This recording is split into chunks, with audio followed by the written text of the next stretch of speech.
Olá, eu sou o Bruno Barroso, fundador do Prozas, uma plataforma para seleção e monitoramento de projetos sociais que conecta organizações, empreendedores sociais e patrocinadores.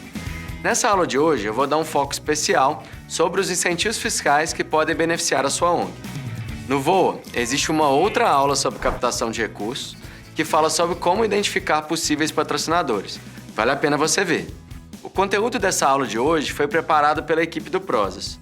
Nós temos uma grande experiência quando se trata de leis de incentivo e investimento social. A boa notícia é que existem diversos mecanismos que permitem que empresas e pessoas físicas invistam em projetos sociais por meio da destinação de parte dos impostos devidos. Existem leis de incentivo tanto no governo federal quanto em diversos estados e municípios. Cada um dos mecanismos tem suas próprias regras e limites para investimento. Como o conteúdo é muito extenso, nessa aula eu vou dar um destaque às leis federais. O importante é você perceber que os incentivos podem ser uma fonte valiosa de captação de recursos para a sua ONG. Por isso, vale a pena você ficar ligado. Então, vamos conhecer melhor os incentivos fiscais federais. Esses incentivos valem apenas para empresas tributadas no lucro real e pessoas físicas que optem pelo modelo de declaração completa. Atualmente, existem 7 mecanismos no âmbito federal. Cada um deles tem um limite de isenção diferente, tanto para pessoas jurídicas quanto para pessoas físicas. E um detalhe importante: para captar com pessoas jurídicas, os incentivos não concorrem entre si. Por exemplo, se a empresa destina um percentual do imposto de renda para um projeto cultural, ela também pode destinar recursos para um projeto esportivo, desde que respeite os limites percentuais de cada lei.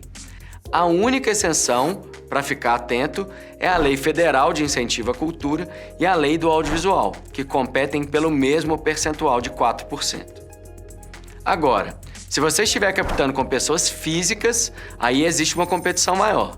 As leis de cultura, esporte, idoso, infância e adolescência competem pelos mesmos 6% do imposto de renda da pessoa física.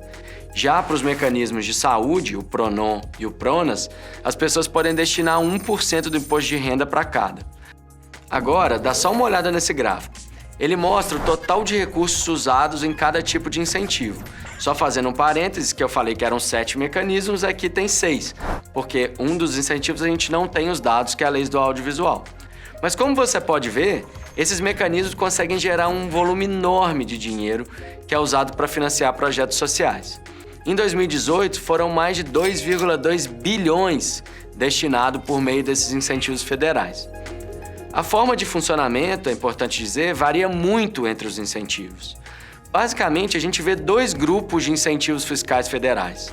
Aqueles que a gente chama de centralizados, onde há uma única regra para todo o Brasil, e os descentralizados, que são fundos criados em diversos municípios e estados.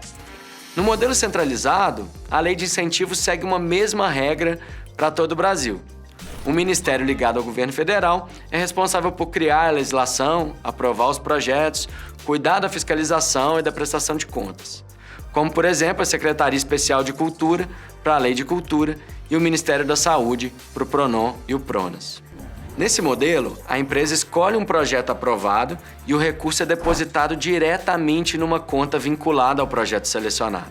No modelo descentralizado, é diferente. Apesar de ser um imposto federal, há regras específicas e modelo de funcionamento diferente por estados ou municípios.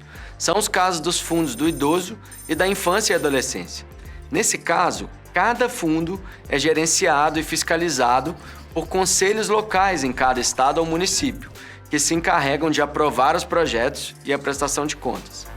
E nesse caso, os recursos vão ser sempre, é importante lembrar, depositados em um fundo com conta bancária específica e só depois repassados para a sua organização.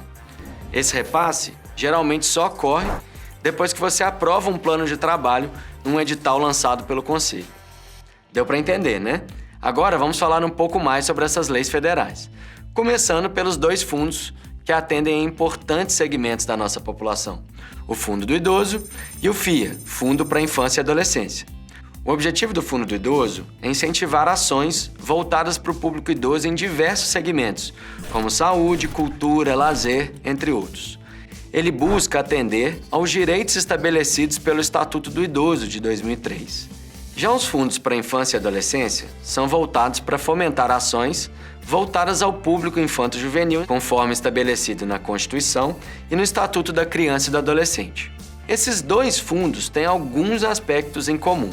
Por exemplo, qualquer entidade que quer captar dinheiro por algum desses fundos deve estar registrada junto aos respectivos conselhos do idoso ou da infância de seu estado ou município. Esses conselhos têm representantes tanto do poder público como da sociedade civil. Esse conselho é quem define as prioridades do fundo, as regras para aprovação de projetos, o modelo de funcionamento do fundo naquele estado ou município. As regras de funcionamento podem variar muito de cada estado ou município, de acordo com as definições do conselho. Para quem capta recurso, uma das diferenças mais importantes é na possibilidade ou não do doador definir para qual projeto ou instituição ele quer destinar o recurso.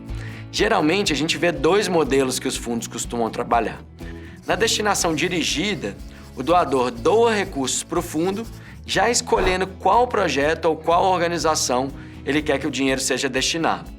É importante deixar claro que esses projetos e organizações devem ser sempre aprovados previamente pelo conselho responsável pela gestão do fundo por meio de um edital. No caso da destinação exclusiva para fundos, o doador doa recursos para o fundo sem destinar para nenhum projeto ou finalidade específica. Nesse caso, só depois que o recurso está captado é que o conselho define, geralmente por meio do edital, como esse recurso será investido. O doador, nesse caso, não pode indicar a entidade para a qual o recurso será destinado, o que acreditamos que, para fins de captação de recursos, é prejudicial. Se você quer captar recurso por algum desses fundos, o primeiro passo é entender como eles funcionam na sua cidade ou no seu estado. As datas e condições de participação, conforme já falamos, são estipuladas pelos conselhos e as regras podem variar de acordo com o local em que sua organização está sediada. Geralmente, os projetos são aprovados via editais, o que inclusive é uma regra geral para as parcerias entre governos e o terceiro setor. Nesses editais, os conselhos divulgam as regras e os prazos para aprovação de novos projetos e no que o recurso pode ser aplicado. Se a proposta for aprovada, a ONG recebe autorização para buscar empresas e pessoas físicas e captar recursos junto a elas. Em alguns casos, é importante ressaltar que um percentual dos recursos pode ficar com o conselho. Agora, vamos falar dos incentivos fiscais para a saúde. O PRONON, Programa Nacional de Apoio à Atenção Oncológica, voltado para o câncer, e o PRONAS-PCD, Programa Nacional de Apoio à Atenção à Saúde da Pessoa com Deficiência. Ambos os mecanismos são ligados ao Ministério da Saúde e foram criados com base em uma lei de 2012. Apesar de terem sido criados juntos, cada um deles tem um limite de isenção no imposto de renda de no máximo 1%, tanto para pessoas físicas quanto para pessoas jurídicas. Dentro do Ministério, existem equipes específicas para cuidar da gestão de cada programa e da aprovação de projetos. Vamos ver agora como esses incentivos funcionam. Primeiro, a entidade tem que se cadastrar nos programas. Esse cadastramento deve ser feito uma única vez para cada programa e existe um momento específico do ano. O período fica aberto entre 1º de junho e 31 de julho de cada ano. As orientações estão disponíveis no site do Ministério da Saúde. Para se credenciar, a entidade deve ser privada, sem fins lucrativos e deve atender a pelo menos um desses requisitos.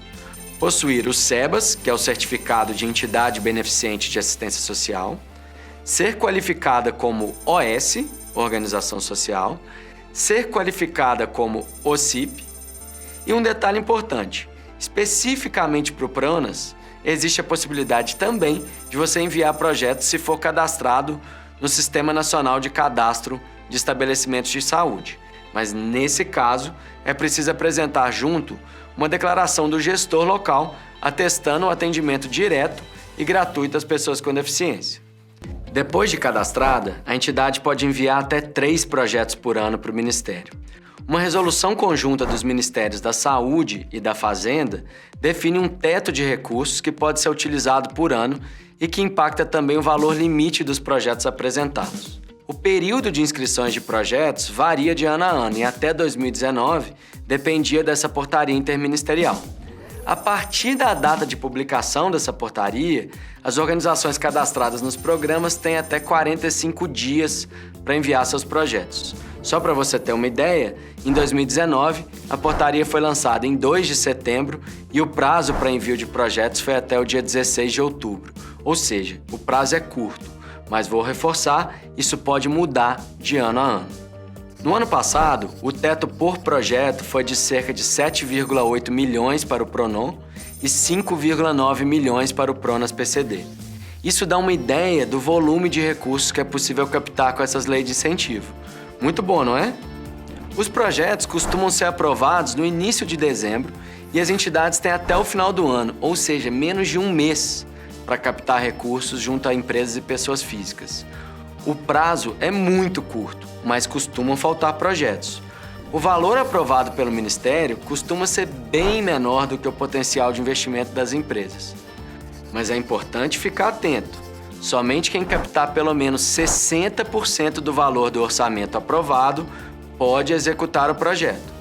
Projetos de assistência e capacitação têm prazo de 24 meses para serem executados. Agora, se for um projeto de pesquisa, o prazo é um pouco maior, 36 meses. E é claro, a entidade deve prestar contas regularmente ao Ministério da Saúde. Agora, vamos falar da Lei do Esporte.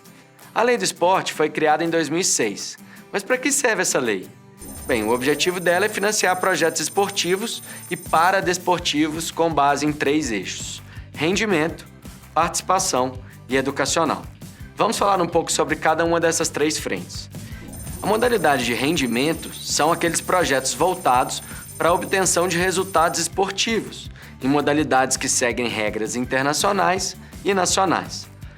Já a modalidade de participação são aqueles projetos que envolvem a participação das pessoas de forma voluntária, sem um viés de hipercompetição, voltados principalmente para a integração entre os participantes. Alguns exemplos bem comuns são as corridas de rua e os passeios ciclísticos.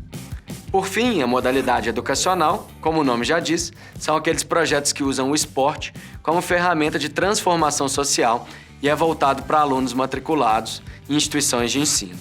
A Lei do Esporte é voltada exclusivamente para entidades públicas ou privadas sem fins lucrativos, que atuam com finalidade esportiva expressa em seus estatutos. Isso inclui as confederações, federações e clubes. Para ter acesso à lei, é preciso ter, no mínimo, 1 ano de funcionamento. E não pode haver nenhum registro de inadimplência junto ao governo federal. Para apresentar os projetos, o primeiro passo é cadastrar sua organização no site da Secretaria Especial do Esporte. O período de apresentação de projetos é de 1º de fevereiro a 15 de setembro de cada ano e podem ser apresentados até 6 projetos por ano calendário. Recentemente, foi lançado um novo sistema da Lei de Incentivo ao Esporte e, a partir de agora, todo o processo é 100% digital. O link para acessar vai aparecer aí na tela. No caso de projeto esportivo, após a captação de no mínimo 20% do valor previsto em orçamento, é possível solicitar uma análise técnica e orçamentária para iniciar a execução do projeto. Para um projeto de obra de infraestrutura, é preciso captar no mínimo 50% do valor aprovado para que ele comece a ser executado. Depois que a análise for aprovada, existe um termo de compromisso para ser assinado com o Ministério, e aí começa a execução do projeto.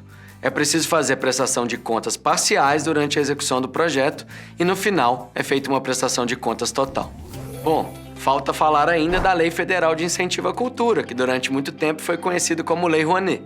O mecanismo de incentivo à cultura foi criado em 1991 e é um dos pilares do Programa Nacional de Apoio à Cultura, que conta também com o Fundo Nacional de Cultura e os FICARTs, que é um mecanismo que acabou nunca vingando muito no Brasil. Para inscrever projetos, é preciso ser pessoa física ou jurídica com atuação na área cultural. As pessoas jurídicas podem ser entidades públicas da administração indireta e entidades privadas com ou sem fins lucrativos. mas devem ter a finalidade cultural expressa em seus estatutos. E um detalhe importante: proponentes que estão apresentando seu primeiro projeto junto ao PRONAC estarão dispensados da comprovação de atuação na área cultural. Porém, o valor do projeto deve ser limitado a R$ 200 mil. Para inscrever projetos, é preciso se cadastrar no Sistema de Apoio às Leis de Incentivo à Cultura, o conhecido SALIC. A partir desse cadastro, o proponente pode submeter sua proposta entre os dias 1º de fevereiro e 30 de novembro de cada ano. E é a Secretaria Especial da Cultura que realiza a análise de cada proposta. Se for admitida tecnicamente, ela se transforma em um projeto e recebe autorização para captação de recursos. Após 10% captados, os projetos são encaminhados para análise técnica e aí sim receberão a homologação para execução. Os recursos poderão ser movimentados após captação de 20% do valor homologado para execução, ou seja, do valor efetivamente aprovado para os projetos. Após o término dos projetos, o proponente precisa prestar conta de tudo o que foi realizado. É importante você saber que existem duas formas de financiar um projeto pela Lei de Incentivo à Cultura: por meio de doação ou por meio de patrocínio. A doação é um repasse sem retorno de imagem para o incentivador.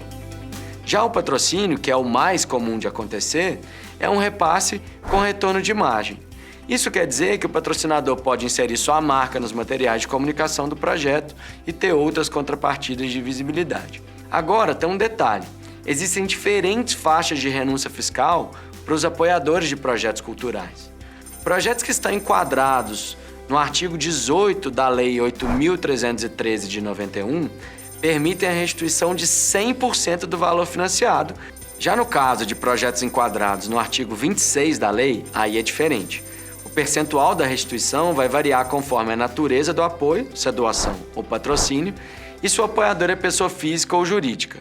Por isso, é bom ficar atento. E um detalhe importante: a maioria das empresas tem clara preferência por projetos do artigo 18, pois permite 100% de dedução no valor patrocinado. Bom, é importante lembrar que nós mostramos apenas as leis federais de incentivo. Lembre-se que cada estado ou município pode ter as suas próprias leis de incentivo. Procure conhecer melhor outras possibilidades para captar recursos para os seus projetos. O importante é você perceber que no Brasil, felizmente, existem várias leis que favorecem a atividade de organizações como a sua, facilitando o financiamento de projetos na área social. Então, eu quero deixar aqui uma dica final. Acesse o site do Prozas em prozas.com.br para conhecer melhor essa ferramenta que conecta organizações, empreendedores sociais e patrocinadores. Espero que você tenha aproveitado bastante essa aula de hoje e encontre as melhores alternativas para captar recursos para sua ONG.